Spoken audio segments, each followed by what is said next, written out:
So there's once again a lot of talk about the simulation theory, with AI and everything going on. So we're gonna kind of break down the simulation theory from the spiritual aspect, which everything is spiritual, everything is metaphysical. We're gonna get into some deep stuff, man. We're gonna talk about you as a character in the simulation and the journey in this never-ending field of play, if you will, man. This is food for thought. Let's roll.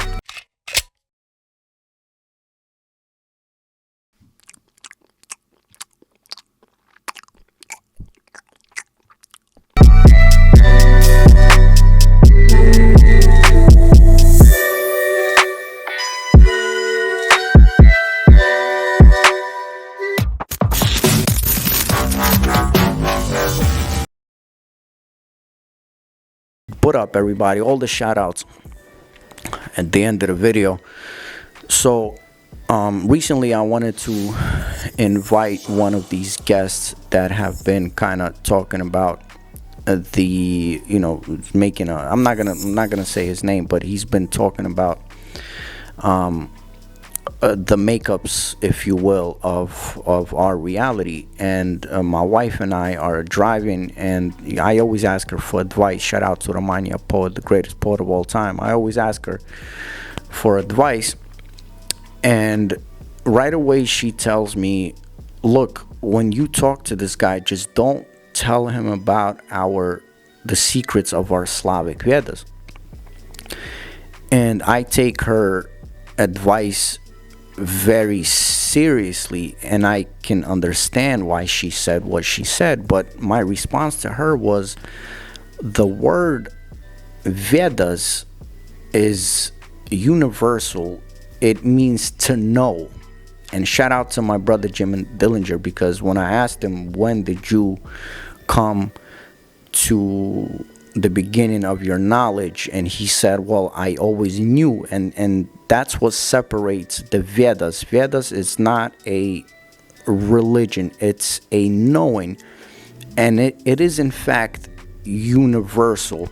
So in this video we're gonna get into the journey of you as a character, like what this reality is, what it looks like, from the knowledge that I have gathered for the last 30 plus years.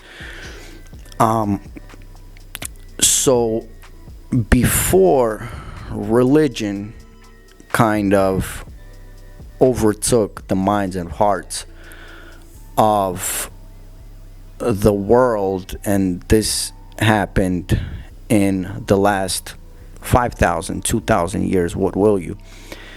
There was a knowing in all the ancient cultures. And before I go on, I wanna throw a quick disclaimer out there. I don't write a script for these videos on purpose, because first of all, I don't want to sound robotic. Second of all, I always tell myself, if the information is supposed to come out, it's gonna come out the way it's supposed to, and I'm not gonna edit it out or whatever. Because whoever you are, wherever you are, if you are supposed to receive that information, and I was supposed to share this information with you, then you will in fact receive what you are supposed to receive at the time you're supposed to receive it at. And if I wasn't supposed to give it to you, then that's what it is. So the Vedas, again, itself means to know, or Vedat, and it's universal. So I tell my wife, this word, this knowledge doesn't just belong to the Slavs. This is not something that we only ourselves can claim. And going back a little bit, and I always kind of defend myself with this, is that me coming into the knowledge has been a very long journey since the age of 5, from going to the Bible, to the Quran, to the yogi principle, to all the sciences and biologies and things like that. And then when I was 19, I came into the Slavic Vedas, which beforehand I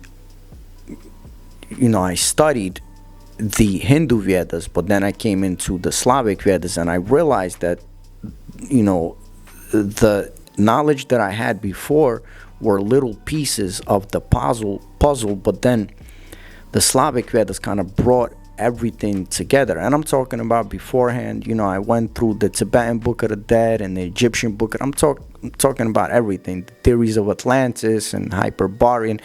But and if to compare the Hindu Vedas and Slavic Vedas, the Hindu Vedas it's a small part to the grand scheme, but the Hindu Vedas, throughout the years, it developed so it's for the people that have it.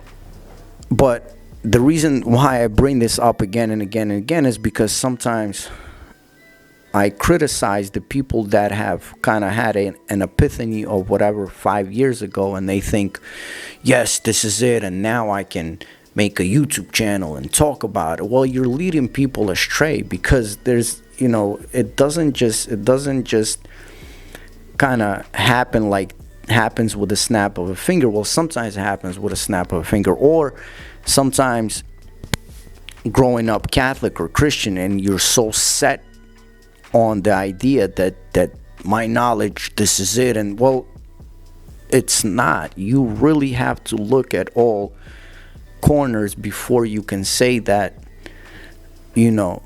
before you can even open your mouth and say, well, I have some sort of a opinion. But then again, please understand that each person, each soul, if you will, has their own journey, and you cannot impose something on someone else, because if you say that we're waking up or they're waking up, well, each soul sort of wakes up, or each consciousness wakes up at its own tempo. And a lot of times people confuse what is consciousness and soul. We kind of blend it together. We kind of say that it's the same thing. Well, it's not the same thing. Consciousness and soul are two different things, and I'm gonna explain it deeper so later in a few minutes. And with all this AI talk and all this simulation theory talk, is these people that sort of rule the world, they don't rule the world, we rule the world. They had the whole evolution theory, and now they're realizing that the last generation that fell for the evolution theory was basically my generation, the generation that was born in the 80s. These kids now, with the way they're viewing the world, is there's no way that generation will believe in the whole evolution theory. They're gonna break it apart super quick. So what is the new way to take the God particle, if you will, out of us, is to say, well, this is all a simulation, which it is. But then again, it's not. And the people that are pushing this idea, they kind of have the right sense of what's going on like a subatomical and molecular, level. But then when they're asked, well, who put this simulation together? And they have such a hard time saying God or like a super consciousness. They're kind of weaning off that maybe it happened by itself, or maybe there's like this super alien that did it, Anunnaki or whatever. And today we're not going to talk about the Anunnakis or anything like that.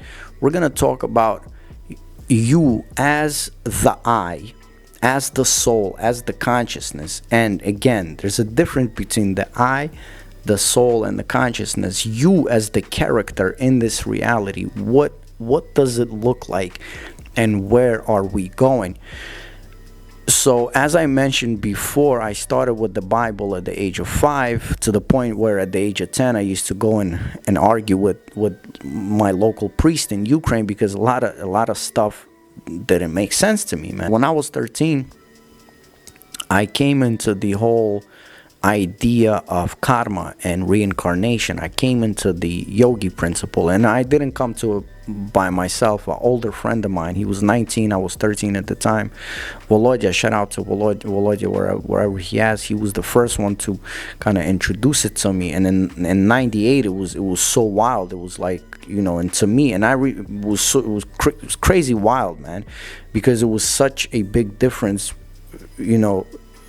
comparing what I knew before and what I found out at the time. The Bible, heaven and hell, versus there's a karma, and this could possibly be never ending, and you might come back endless cycles. This was a huge difference. For the first couple days, or maybe a couple of weeks, I remember being depressed, because before it was so simple. Like, okay, you live this one lifetime, and then you come to Judgment Day, and you either go to heaven or hell. And all of a sudden, this idea of, well, this could be never ending. I could have been here hundreds, maybe thousands of times, and I don't remember anything, man. And I remember at 13, I was depressed. But then I passed the depression level, and I came into this other idea that has been helping me throughout life is, well, wow, this is in fact never ending. Whatever this is, it never ends. And I added to the never ending concept. I said this is a never ending journey. So if this is a never ending journey, then there's no room for being depressed or questioning this or that. Like, this is a journey. Everything that I'm experiencing is a journey. And then later on in years, I've always came into the knowledge of, well, I chose this myself. So not to stray too far from this. So the concept that I have learned from the information that I have gathered, and maybe to everyone that thinks this is a simulation theory, you kind of, it's gonna open up some doors for you, because maybe these people, these scientists and everything like that, they perhaps know like about these ancient knowledges, but they don't want to admit it, man, because they're like, oh, we've been like trying to bamboozle people and look all smart, and this knowledge has been available for this whole time, man, all throughout the world. And this is the key thing why I realized that the Slavic Vedas are correct, because I knew and I've repeatedly said this, that the Native Americans and the Indians and the Africans and everyone, the Irish, the Celts, the Gaelic people, everyone lived by this principle. This was a worldwide thing about the Vedas, the knowledge about the karma, about the reincarnation. This was a known thing. So going back to you as the character again, this is not scripted. I don't like to script these things. So the way it comes out is the way it comes out. If you accept it, if it sinks in, then good. If not, then I'm just a bad speaker, man. But I feel like I have to get this information out, and I feel like you have to hear this information, whoever you are. In the knowledge that I have gathered, the super consciousness, if you will, the God, if you will, there's no origin story. It says that God, or this super consciousness that we're all a part of, we're all, God, we're a part of God, a part of this grand being, if you will. There's no beginning and there's no end, but there is a time where this super consciousness became conscious of itself, if you will. So the moment when this super consciousness became aware of itself, it realized that it wants to reproduce, it wants to multiply. So it multiplied into into two, into the male energy and the female energy. And you can find this throughout all the cultures, throughout all religions, even in Christianity. When you say to the Father, the Son, and the Holy Spirit, the Holy Spirit back in the early Christian days was always known as the female energy.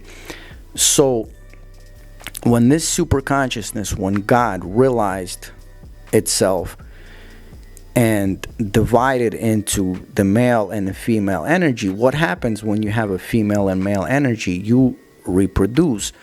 So it started reproducing other deities, and these deities were always a part of the creator, but also its own thing with its own ideas, if you will. It's really hard to explain these things in human words, right? And to our perception. And as this great consciousness kept reproducing itself and kept multiplying, and remember, there was always a male and a female energy. Even in the Slavic Vedas, we have 108 pantheon of gods, and it's always a god and a goddess.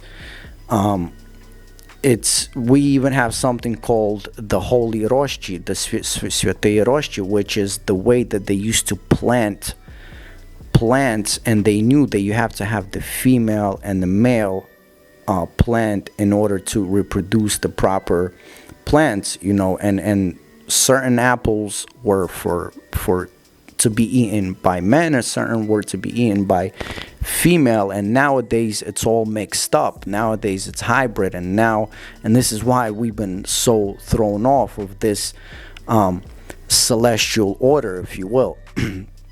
So once upon a time, if you will, these deities realized that the spiritual plane wasn't enough, that you could be a great god, a great demigod, a great deity, but what is the true nature of you, if you will? Again, I'm explaining this in human terms.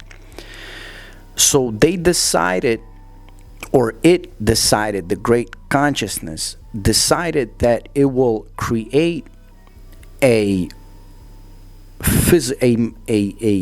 material space, if you will.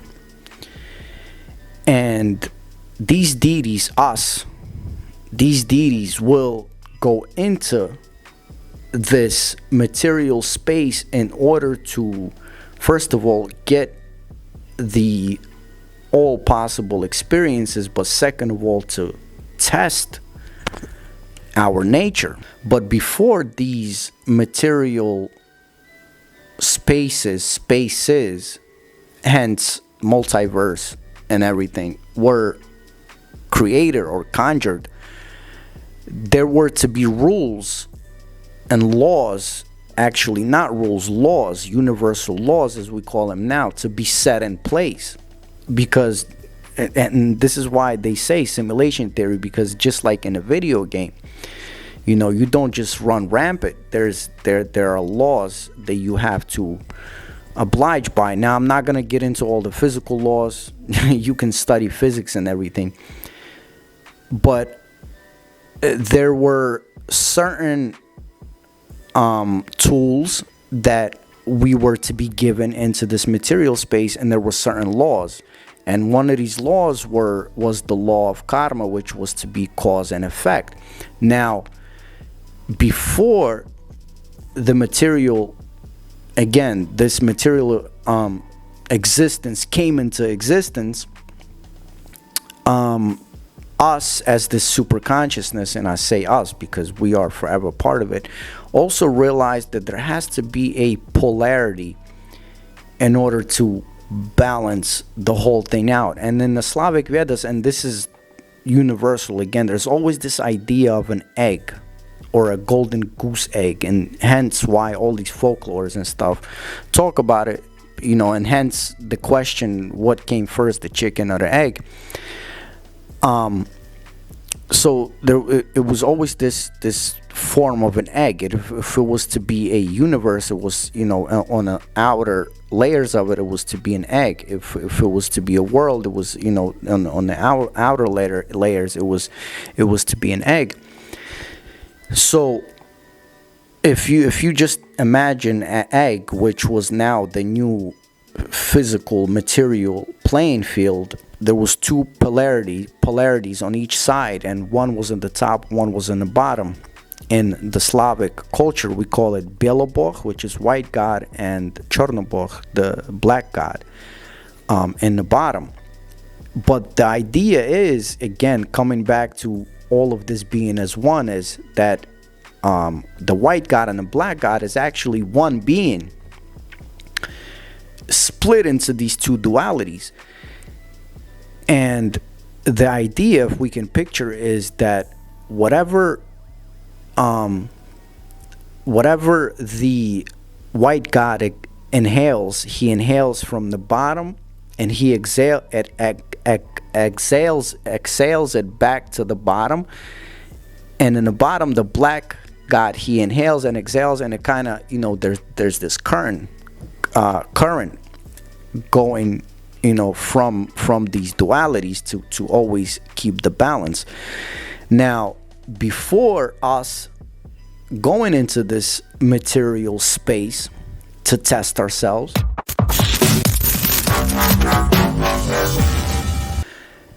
and there's great stories of this in the Slavic Vedas, we also had to decide which side are we going to be on, the black or the white. Hence the chessboard, which side do you pick? So before the soul, before the consciousness, as in the consciousness that we know it, in the ancient traditions we call it the I. Now the I is not bound to space and time. The I projects onto the material world. The I is always in the spiritual world, projecting to the material world.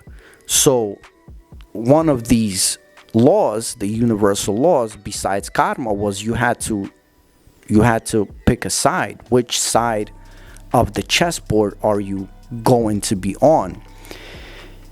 Another tool that was given is a soul. Now, like I said before, the I is not bound to space and time. Now the soul is it's also not bound to space and time, but you can lose the soul and you can gain back the soul. And this is why, when in the theory of evolution, and I made a video about this before, it says that we come from monkeys.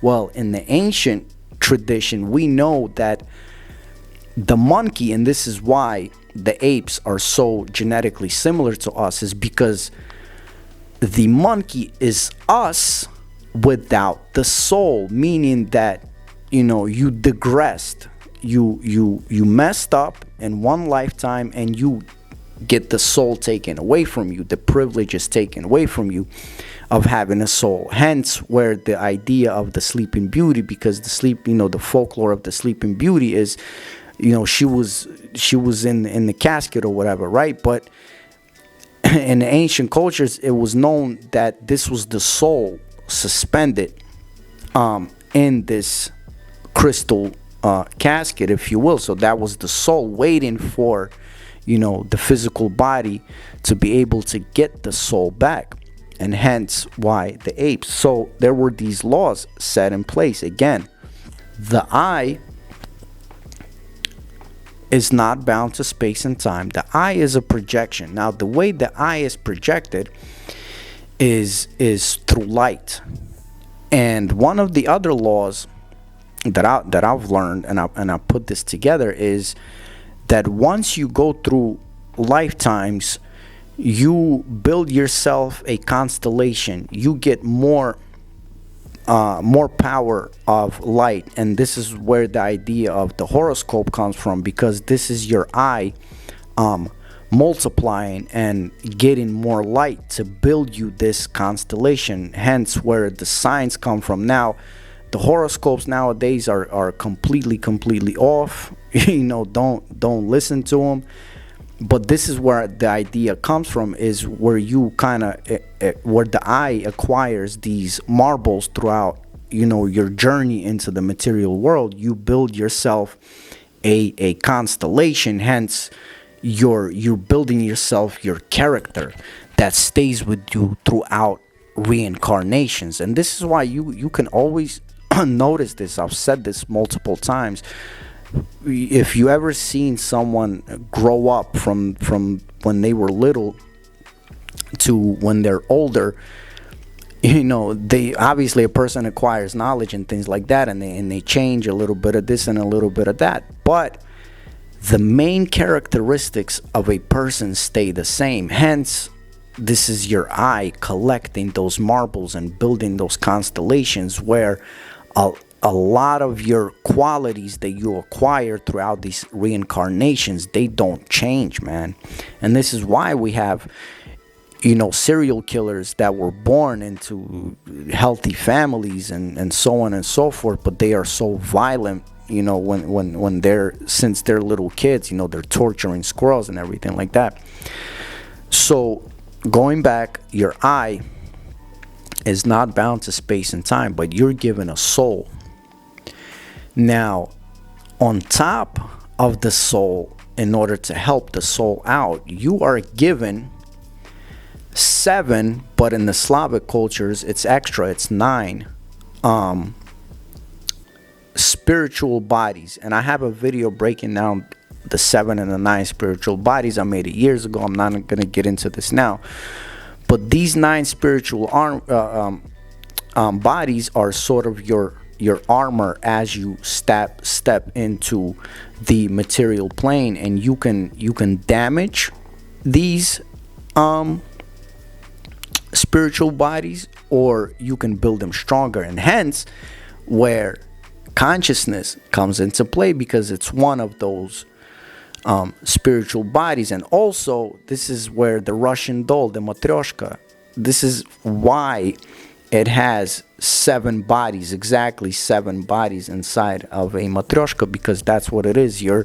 So you have, when you step into the physical plane, you have your physical body, but then you have your consciousness, which it's not, it's attracted to the physical, but it's not attached. And then you have these other 7 spiritual bodies, which again, some of them can get stronger, some of them can get weaker, and it affects even your physical health. And the soul, the Buddhists say the soul is in the stomach, but in fact, in Slavic culture and in ancient cultures, we know that the soul can get stronger, it can grow bigger, and hence why sometimes we say, oh, he has a great soul, or he has a big soul, or whatever, because it can if we think in material aspects, it can grow big. So we chose to partake in this material game, if you will. And how am I so sure about these concepts? Because again, I was studying from a very young age, but also I had experiences from the age of 19 to 21 when I came into the Slavic Vedas. I also came into the quantum mechanics, and I found out that whatever they're saying in quantum physics kind of correlates with a lot of what they're saying in the Vedas, as far as the subatomical world, the particles, the atoms, the molecules. This was reflected in the Vedas. And I also had a pretty crazy experience at the age of 19 where I legally died. And the experience that I had while my heart wasn't beating for a minute, it was undeniable, it was unmistakable. A lot of doctors and a lot of different psychiatrists and everything will argue and say, well, this is your brain function and things like that. But anyone that has had a near-death experience, they can tell you that it's unmistakable that you were in fact somewhere else, you've seen something else. So when me coming into the Vedas and almost dying, or in fact dying for almost a minute, and then trying different hallucinogenic plants and things like that. And this is why I'm sharing this knowledge with you, because all the pieces were kind of put in place. Not all the pieces, because the more you know, the more you don't know. So when they say that it's a simulation, they're not far off when you break it down to the subatomical particles and worlds and atoms and things like that, and the molecular structure of everything. But the only thing is that they don't want to say that there's a God, that there's a consciousness, there's all the, this whole transhumanist movement that's going on. They wanna get rid of that soul, badly. So when we stepped into this material plane, the I, and the super consciousness, it wanted to get all of the variations of whatever is possible. So that is why there is multiple variations of your life being played out in different dimensions. There's one eye. Remember, it's not bound to time and space. It's collecting its marbles, right? So it can have the power to project that light into the material world. And at the same time, as it's collecting the power, it's projecting itself. It's trying to get as many variations of this reality as possible to put yourself to the ultimate test. And this is why there are multiple variations of your reality. But don't focus on it, because while you are conscious in whatever reality you're conscious, you're supposed to pay attention to the reality that you are in and fulfill the mission that you are supposed to fulfill in your reality. And this is why, again, the consciousness, soul, and the I are different things. Because again, consciousness is not trapped to the physical, right? The soul is not trapped to the physical, your 7 spiritual bodies. Some of them are trapped to are connected to the physical, but most of them are not. And that's why you can have variations of these experiences. And there's also 2 sides of the soul, which is the ka and the ba. I'm not gonna get into the details. And again, this is like a lot of stuff, and I promise myself I won't, I'll stop releasing all this crazy information just yet. I want to focus on the physical and the material right now, as far as me making the videos, because I don't want to just throw this knowledge into someone. We want to focus more on the material and the physical, because this is why we come here. We come here to have this experience. We know everything spiritual already. We know everything already metaphysical. It's already within us. We're not bound to space and time, but we came here to have this experience, to have experience with our loved ones and our friends, and to try to fulfill our mission. So there's 2 sides of the soul too. There's a ka and the ba.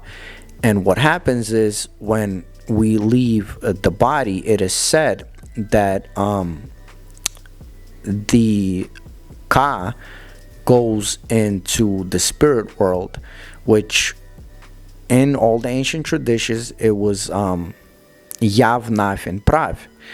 I don't want to break these ones down either, but while the ka goes into the spiritual world, the ba stays near the material world to see what else did it leave behind. And only when everything makes sense, the ka and the ba reunites as one soul, in order to figure out what it's gonna do in the next one.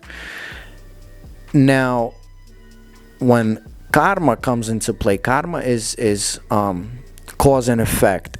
And if you were to think of if you were to think of yourself, let's say, is you come into the new lifetime, right?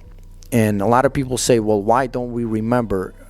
Ancient people, they used to remember, but and it was us as the ancient people. But as we progressed and we fell deeper into this game of the material, we lost that ability, and it became another one of our challenges to remember. And I've taken a past life regression. It could be pretty traumatizing, man. So where was I? I'm losing my train of thought. So if you think of karma as coming into the lifetime, and if you think of it as you're coming into the new lifetime dirty, in the Christian tradition we say you come and you're clean and everything like that. No, you're actually, if you think about it, this is just a metaphor. You coming in dirty, so your job is to kind of clean yourself off throughout this lifetime. But what usually happens is we become more dirty, if you will. We kind of get more baggage. So when the soul leaves the body, we go sort of into this rehab state, hence the limbo, and we're kind of our soul kind of, it gets weighed, right? Did you strip away some of this dirt and some of this baggage, or did you acquire more? And that's how we know, are we going to digress a level? Are we gonna go into the let's say being a consciousness without a body, or being in an animal world or whatever? Or are we going to go up? And some of these up levels are as being a demigod, being a planet, being a world, if you will, to all you flat earthers out there, being a solar system or a sun, being a sun, a solar system, a galaxy. These are all us. These are all living and are breathing things, and each reincarnation you can either go up or go back, and you have a duty, you have a job to do. And the point is that this whole time, us as part of the creator, we're getting this experience to get to know our nature the best way as possible. That's the whole point, to get to know what are we truly, why are we truly.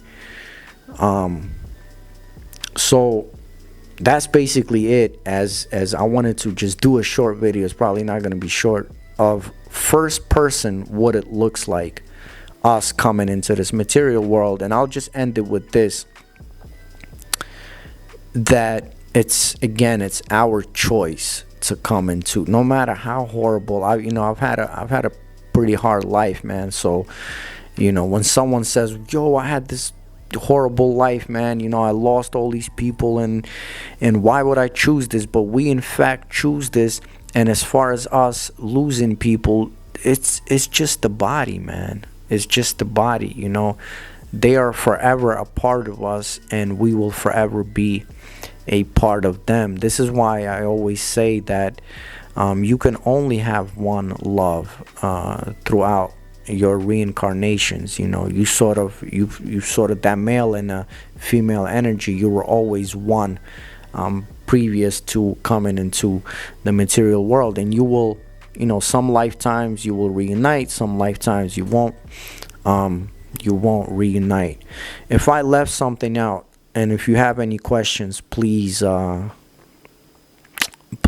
write me a comment. I love when Jim Dillinger, shout out to my brother again, I'll leave the link in the description for his channel. He has an awesome channel. When I asked him what is the point, he said it so beautifully. He said karma and desire. You know, his word, the word that he used was a desire. You know, and he described it so beautifully. He says this desire is sort of it's always a part of us. You know, it's like water being a part of the body. You know, it's inseparable. So yeah, you know, sometimes I wish that like someone took my interview, man, and that way I would be able to, you know, formulate my thoughts better and get out the information better. But you know, I'm sitting in front of the camera talking to you guys, man. It's funny because the views on this channel, it fell from what it was before, man. And it's so crazy because the silliest video that I have on this channel is the one video with the most views, which is like over 6 million views, man. So you know, it tells me one thing, that maybe you know, a lot of people are not ready for this or don't want to hear this. But the second thing it tells me is that I'm still gonna keep on my mission, man. And if you want to help the mission, we would gladly have you. I will gladly have you, man, because there's a lot of things in the making. There's another huge project, the Soul Seek Journal. My beautiful wife wrote her first book of the 5-book series, A Journey Inside, which her book is in itself going to help a lot of people spiritually and mentally and everything. It's some groundbreaking work, and we're trying to we kind of put all of our cards, all of our chips into this whole thing. You know, I no longer wanted to just do, you know, some businesses that I'm not happy in. I want to dedicate my life to this, so us together can kind of make our way through this material plane, and hopefully make it better for the next generations and next of our reincarnations. So instead of us being dragged into conflict and war and all of these different things, we can start exploring this reality in a whole new way, man. So shout out to Romaniya Poet. A Journey Inside is on Amazon. You can go get it. Just type in A Journey Inside, Romaniya Poet. Shout out to my brother Jim Dillinger, my brother Tomek, everyone that has come to the Prove to Me Your Life podcast, Dr. Shiva and Buck Angel and Dr. Coldwell and the Chief and and Peter, you know, the police officer, high-ranked police officer. Like, thank you, all of you, man. I love all of you, man. And you know, I'll see you in the rebound, man. This was food for thought. This was a long food for thought, man. Let me know what you guys think, man. Uno.